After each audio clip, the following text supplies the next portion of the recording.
authentically peculiar, authentically peculiar, authentically peculiar. Authentically Peculiar with Marcia. Welcome to Authentically Peculiar with Marcia, Season 3. I am so elated that we are going to be able to interview multiple guests as we are discussing the year of self. During this year, we're going to talk about financial wellness, mental wellness, emotional wellness, the journey to authenticity, overcoming trauma, and so much more. So stay tuned. Go ahead, like, subscribe, share, and even comment on Authentically Peculiar with Marcia on YouTube, Facebook, Instagram, and of course, you can check it out on Apple, iTunes, and Spotify. Take good care. We'll see you.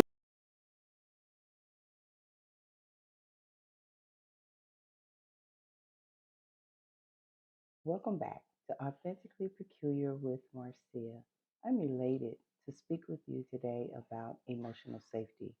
I know there's a lot of work surrounding emotional intelligence, understanding who you are, and the importance of moving in a direction that best serves you.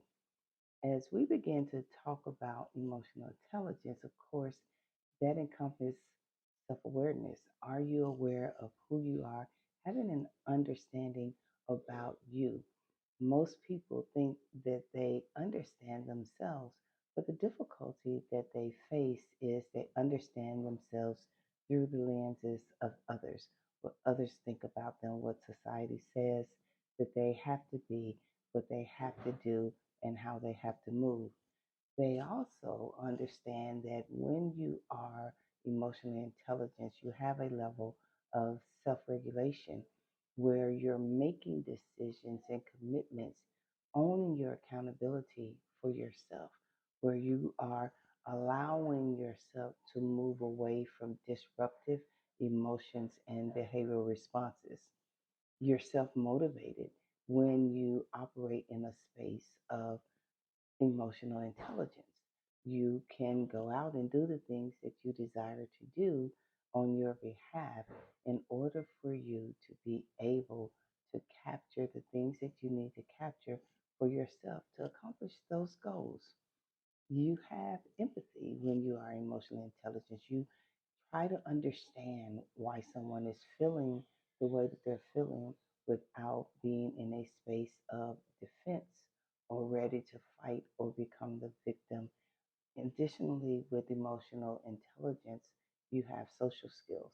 You have the ability to be able to function among any place within society and recognize that you have a value that you bring. Well, as we begin to discuss emotional safety, we have to understand that when you are not in a safe space emotionally, emotional safety is being in a position where you are able to express yourself without concern of someone retaliating against you or you can't be your authentic self. When you are in unsafe spaces, you find yourself either silencing or cowering down to other people so that you are almost invisible. When you are operating in an emotionally safe space, you are actually able to regulate yourself, to feel empowered, to feel strengthened, to feel heard and seen, and to even self appreciate. When we begin to discuss emotional safety, we have to go back and look at our hierarchy of needs. In those hierarchies, in the beginning of our life, physical needs have to be met first. Those physical needs come in the shape and form of food, clothing, shelter, warmth, sleep, support, those safety needs, making sure that you are not open and available for individuals to harm you. You feel secure, you feel stable, You feel like that you have no limitations on your life because you have the right support systems. You also get into the middle stage of your hierarchy with love and belonging, feeling that belongingness, knowing that you're loved and supported and there's no judgment around you. And then that helps to build your esteem. In your esteem building, you want to walk away mastering something in your life, the gifts and the purpose for your life. You want to be able to push yourself to self actualization. When you self actualize, you can problem solve, you fulfill yourself, you move throughout the world without judgments, and you can accept facts, you can accept criticism, you can position yourself in a space where you're so cool with you, it doesn't matter what other people think about you. You have to live, with you. So I have a question for you. When you think about emotional safety and stability, do you trust you with you? There's a quote by Johann Wolfgang von Goethe that says, as soon as you trust yourself, you will know how to live. A lot of times we are so consumed by what it is that society says we have to do in order for us to feel safe, in order for us to feel accepted. Well, our truth is we have to accept us first. We have to operate in a space of self acceptance and understanding who we are for us. When we're young, our parents and our family dictate who we are. When we're school age children, the educational system dictates who we are. When we begin to develop friendships and have peers, they determine who we are. It's only into the latter years when we recognize that we have our own superpower, that we have our own space of existence, can we then understand how to trust ourselves, how to operate in our authentic state.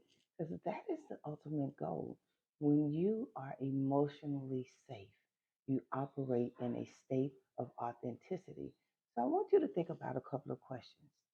Do you trust your own decision making for yourself? Are you always looking for someone else to validate what you're thinking, how you're feeling, what's moving, what's shaking in your life?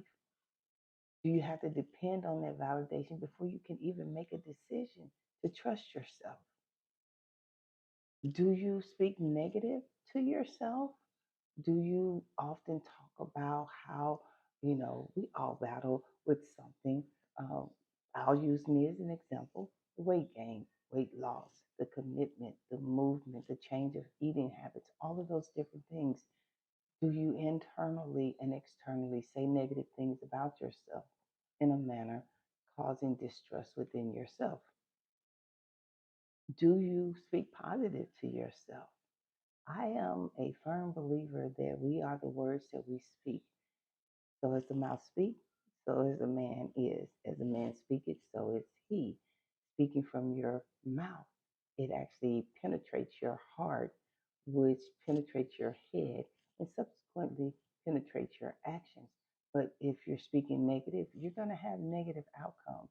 If you speak positive, you're going to have positive outcomes. It's all about how you choose to go with it. So let's talk about what are the elements in order for you to create a safe space for you. Well, the first thing you have to do is trust. You have to trust yourself in order for you to be able to say, I don't trust how you're treating me to someone else. You have to accept who you are in all things, not your conformity, right? Not trying to be what everybody else is being or everyone else says you need to be, not looking like everybody, not acting like everybody. You have to get to that place of your own self acceptance. That is where your power is. That is where respect comes. People will treat you the way they see you treating yourself. If you are being maladaptive and mistreating yourself, other people think they have a right. So if you're down talking yourself and, oh, I don't look good, oh, I this and that kind of thing. I saw a post the other day that just really broke my heart. And the young lady said, okay, y'all, I accept that I'm ugly. I accept that society thinks that I'm ugly. I get it. Y'all think I'm ugly. There's nothing with me. I know that people don't want to be with me because I'm ugly. And my heart literally broke for her. And the reason why my heart broke is because I know that somewhere she forgot to recognize her own beauty. Listen, y'all, we don't create our aesthetics. We don't get to choose the right size nose, the eye color, the hair. We don't get to choose how our lips are shaped or formed or any of those things. But what I have learned is people that seem to be aesthetically pleasing can often bully people who seem to be unesthetically pleasing. Well, for me, beauty is within your heart because what's in your heart shows up how you treat yourself. It shows up how you allow others to treat you. So when you take on that idea of being ugly, when you take on the idea of not being enough, people begin to treat you like that. Another area of emotional safety that you want to consider is, can I openly communicate? Am I safe to express how I feel? One of the things that I often talk about is I hated when my son was a young man and grown men would say, boys don't cry. Well, my thought has always been, if you don't cry as a young boy, you're going to cry as a grown man. And we know there are a lot of grown men right now crying, trying to find their identity, jumping on every movement train, trying to figure out a way to fit in and to get that validation. You have to be careful, even if you're raising little people, you have to be careful to ensure that they feel confident in the voices and in the messaging surrounding them.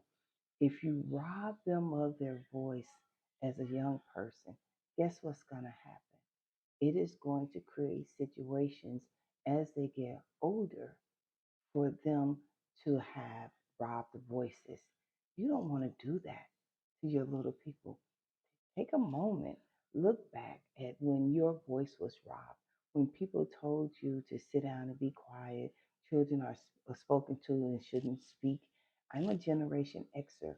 We were often made to feel invisible. We couldn't talk, we couldn't have our own perspective, we couldn't share with, our parents or any adults how we felt about a thing. We couldn't tell someone that I don't like the way you're talking to me. I don't appreciate how you're making me feel. I don't like the harshness of your words that you're using against me. We couldn't tell them that. But we've gotten to a place where when we do try to tell people that and we feel ignored, guess what happens? It comes out in anger. It comes out in frustration. It comes out in madness. You're ready to fight the moment someone says, be quiet, or they're dismissive of your point. That is that regulation, I apologize, that you have to put back in you. That is your power that you have to give back to yourself in order for you to become emotionally safe with you.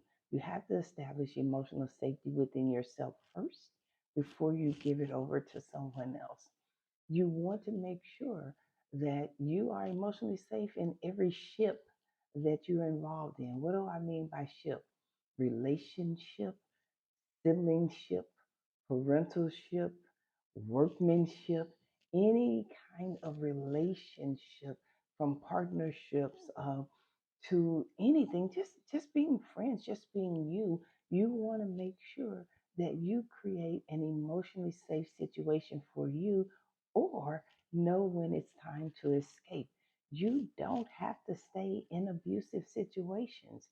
Abusive situations aren't always physical. That means it's not someone always fighting you, but it's with words. It's, with the dismissiveness, right? When you think about situations where, and I used to hate this statement when I was growing up: stick and stones may break my bones, but words will never hurt me. Words absolutely hurt. Words actually penetrate harder than sticks and stones, because those words attach to any thing that you form, any thought that you form for yourself.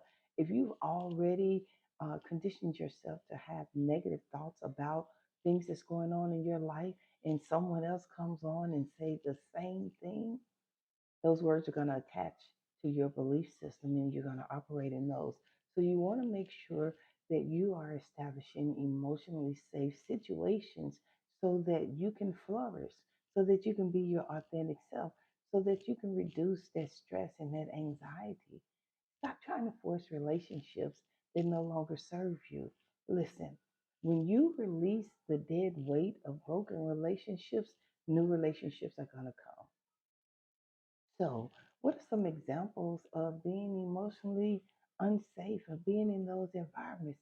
It's feeling unsupported, it's feeling unheard, it's the mental manipulation.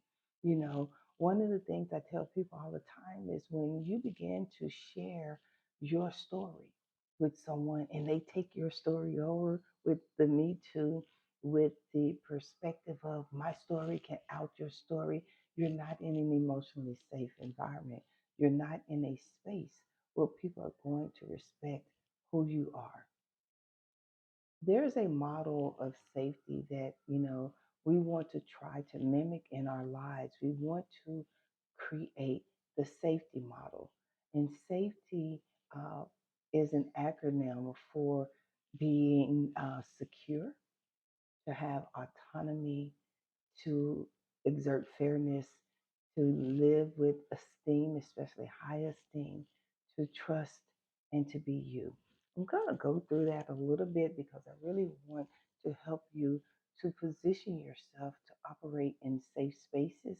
So let's talk about security. How can I establish an emotionally safe environment and feel secure? Well, glad you asked. Consistency is the key to breakthrough in any area of your life. You have to be consistent. You have to make a commitment to yourself. You have to be certain about who you are, and then you have to apply the change. Meaning, if you're in a situation that you know is emotionally not healthy for you, you have to grant yourself permission to say, what is my commitment to this relationship? I was sitting and thinking about a situation where I gifted someone a copy of my book for their birthday. And I know that they haven't picked that book up and tossed it to the side because I put a $50 bill in it. And it's so amazing how, if I was at a state where I was depending on them to validate me as an author or anything like that, that would have created, insecurity for me. Then I would have changed my commitment to who I am. I would have changed my consistency of who I am because that person missed the opportunity to see the gift that I am and the gift that I brought. Now, with autonomy, which is the A in the safety model, we have to feel like we control who we are. Have you noticed that when you are around certain people, and I'll use parents, for example, or older siblings, it seems as if everybody wants to tell you how to be. And it takes away your voice, it takes away your autonomy, it takes away your ability to create an environment conducive to you. One of the things that I have a disdain for is parents who make their children feel obligated to certain things, like hanging out with them and things of that nature. I'm a firm believer that if you create a safe environment where everybody's voice is heard, you don't have to rob somebody of that autonomy. You don't have to rob somebody of their ability to make a decision. You don't have to force them through threats of being with them and things of that nature, or stop doing for them in order for them to be around. That's when that person needs to go back and check in with themselves. Now, with fairness, that can be a little tricky because when you think about what is fair and the exchange between people, you want to make sure that your voice is being so heard that you can be treated fairly and that you treat others fairly. Don't be so quick to judge situations. Understand someone's why, the way that they're acting or responding to you. You never know if you've hit a trigger by the way that you've treated someone because of their own levels of unfair treatment. With esteem, you want to make sure that in order for you to operate in an emotionally safe space, that your esteem is high. That means, what am I telling myself? How do I build me up? How do I trust me with me? How can I make me 2% better? I know there's a thing going around on TikTok challenging the Gen Xers, and then it's a challenge of saying women in their 50s and 60s have to be miserable because they're not partnered or they have achieved certain things on their own without any of one's assistance. Well, here's what the truth: when your only competition is you don't worry about those kind of things because your esteem is high enough. Every day I consider the Dr. Rose book, 2% Better. Every day I strive to be 2% better than what I was, whether that's with time management, what I eat, what I speak, how much rest I get, things of that nature. My only competition is me. I will never compete against other people. What I will do is support them. And if they ask me for suggestions to help them further along in their journey, I'll offer those things. But I know how to sandwich things. What do I mean by sandwich? I know how to give you compliments, put the gushy stuff in the middle of the sandwich, to help you make better decisions, to offer suggestions on improvements. I don't believe in weakness. I think that we all have areas that we can improve. And then I close the sandwich out with, once again, some parting words of encouragement. You have to learn how to deliver messaging in order for people to receive it. If your message is always harsh and abrupt, and you say things, well, I'm just straightforward. No, you're mean. You're mean. You can be straightforward, but your delivery is what's going to matter, because in your meanness, your harshness, your push, it's going to create situations where people don't hear you. And the whole purpose of speaking is so that people can hear you, right? If that's not your purpose in speaking, it's time to be quiet. It really is. Let's get back into the safety model: trust. How can I trust me with me? How can I protect me with me so that I am actually out there positioning myself that I can trust people? Other people may have created distrust where they have caused you to be disappointed in their actions and things of that nature.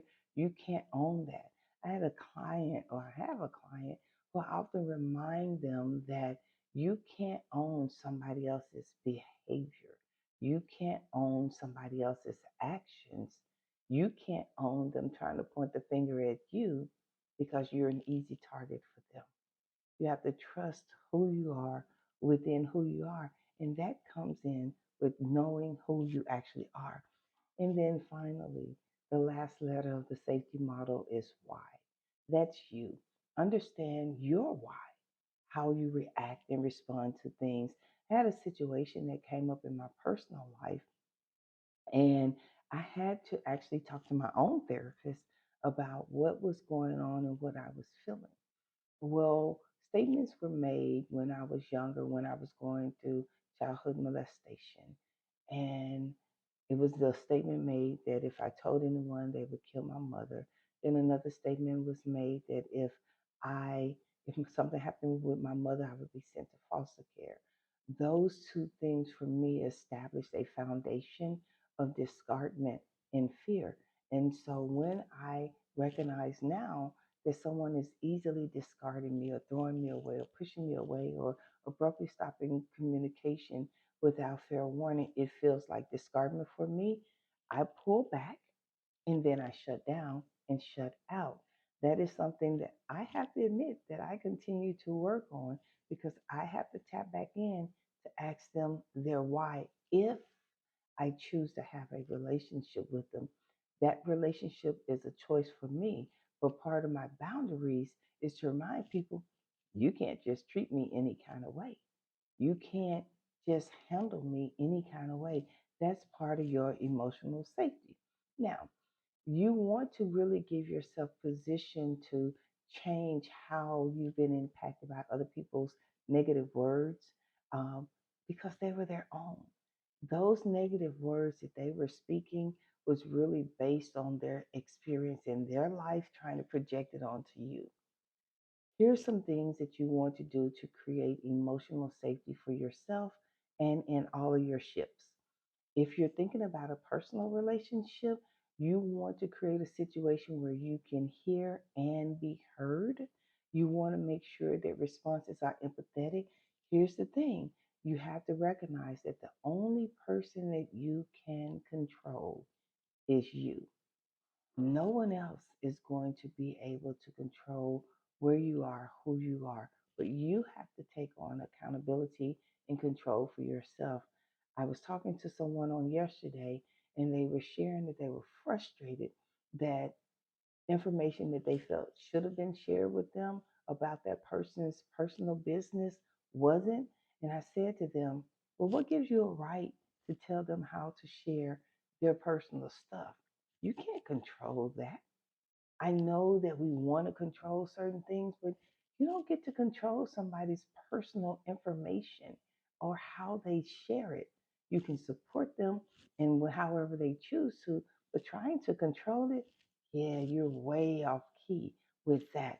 So you want to have empathetic responses and being able to apply empathy first to yourself, showing yourself that grace, and then to others. And then creating boundaries that you can respect within yourself.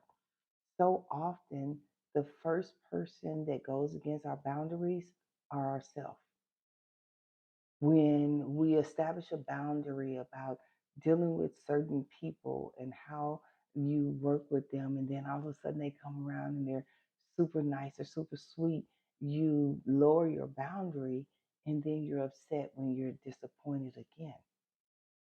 You have to give yourself permission to be able to say, it's okay for me to be in a space of emotional safety. If my boundaries is causing you to walk away from me, see you later. Because I'm going to respect me enough to be cool with the boundaries that I set. I tell people oftentimes that I don't allow people to yell at me because there's no reason. I definitely don't allow people to yell at me and stand over me. That's going to automatically put me in a defensive place.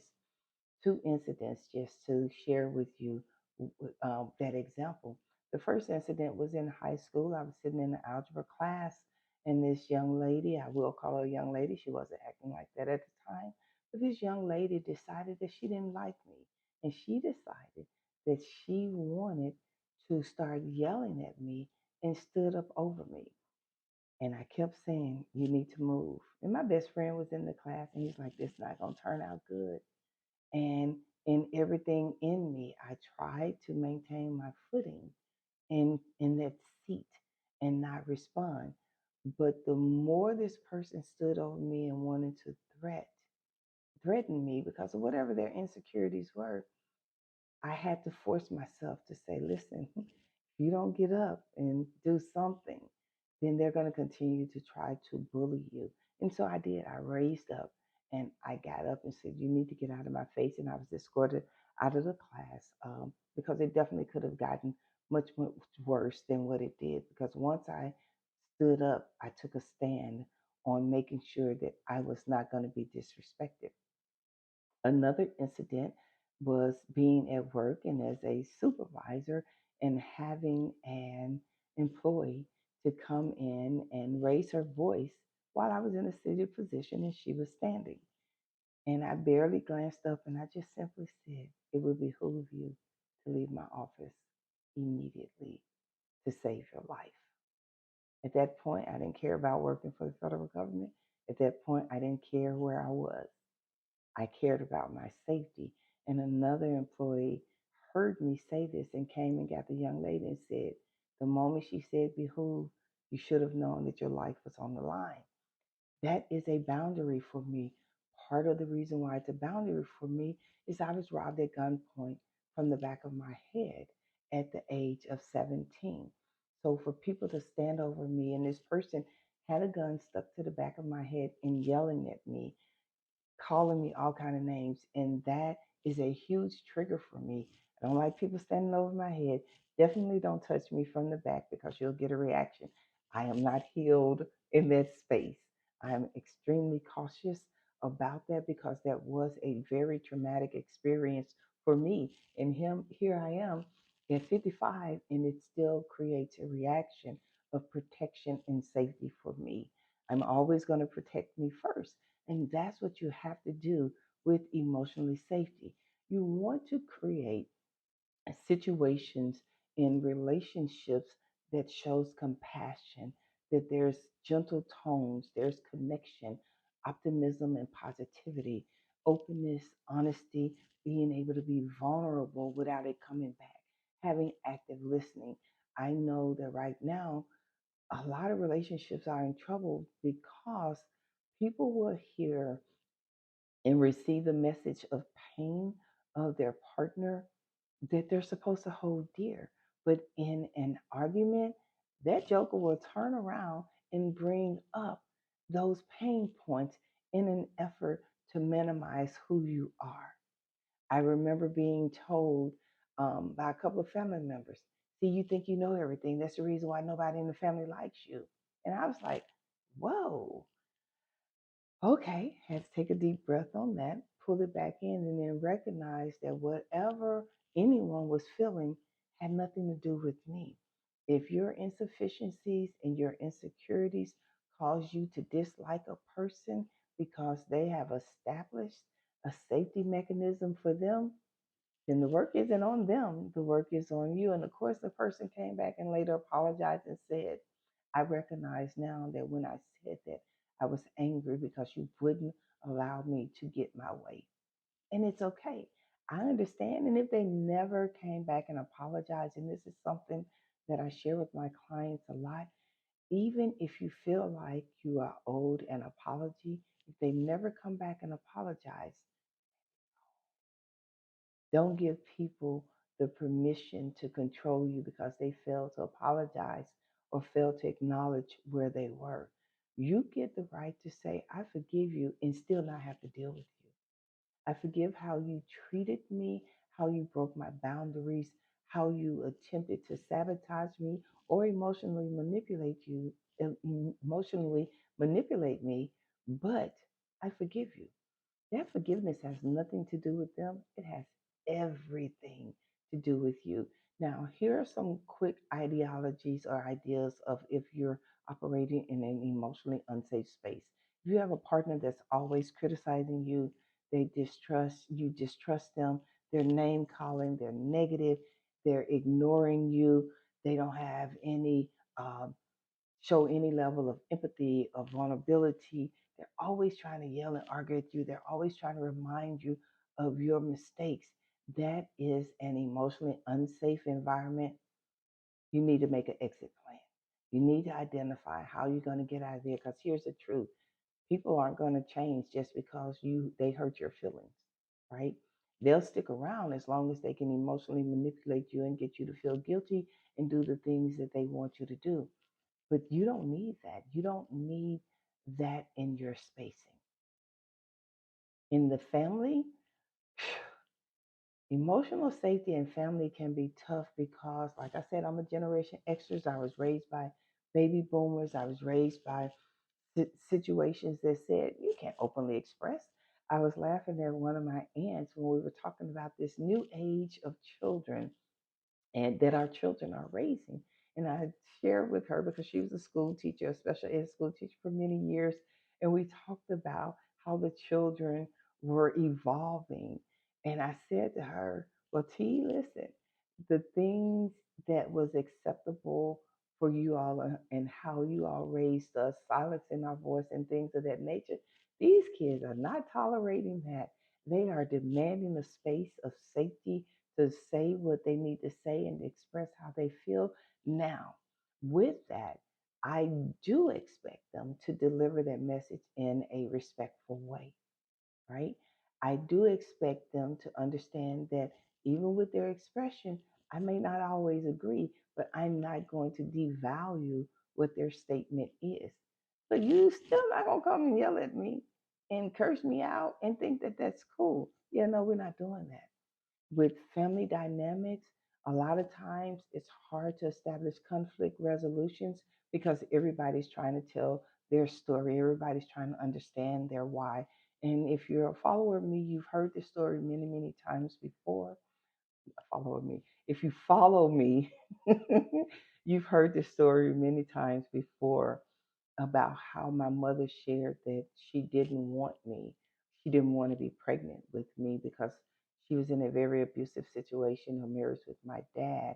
And because of that, it wasn't that she didn't want me, she didn't want the attachment to the situation, and how I didn't take it personally once I found out her why.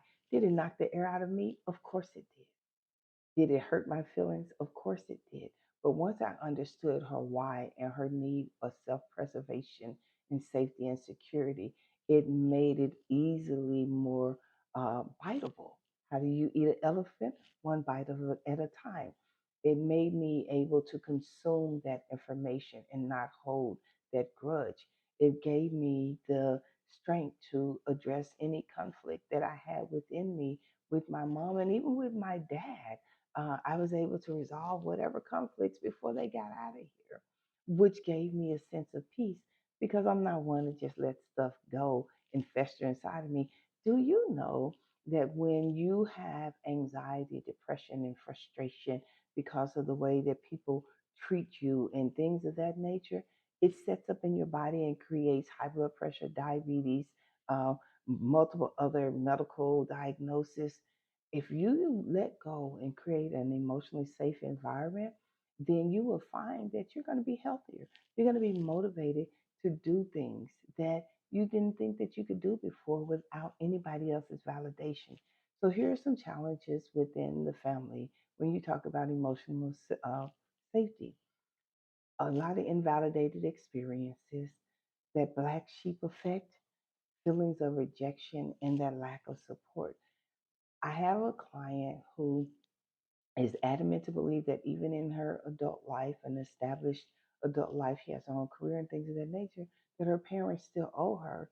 And I share with her, you do know that parenting is not a life sentence. That if you've gotten everything that you needed to get from them as a young person coming up and they've helped you establish yourself as a young person, their job is really done.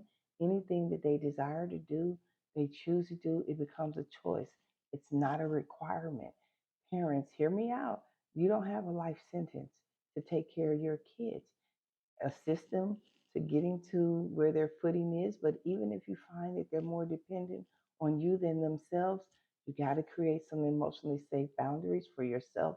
You got to understand that the word no is very important. Now, quickly, as we talk about romantic relationships, in order for you to feel emotionally safe in a romantic relationship, you need to feel safe and vulnerable.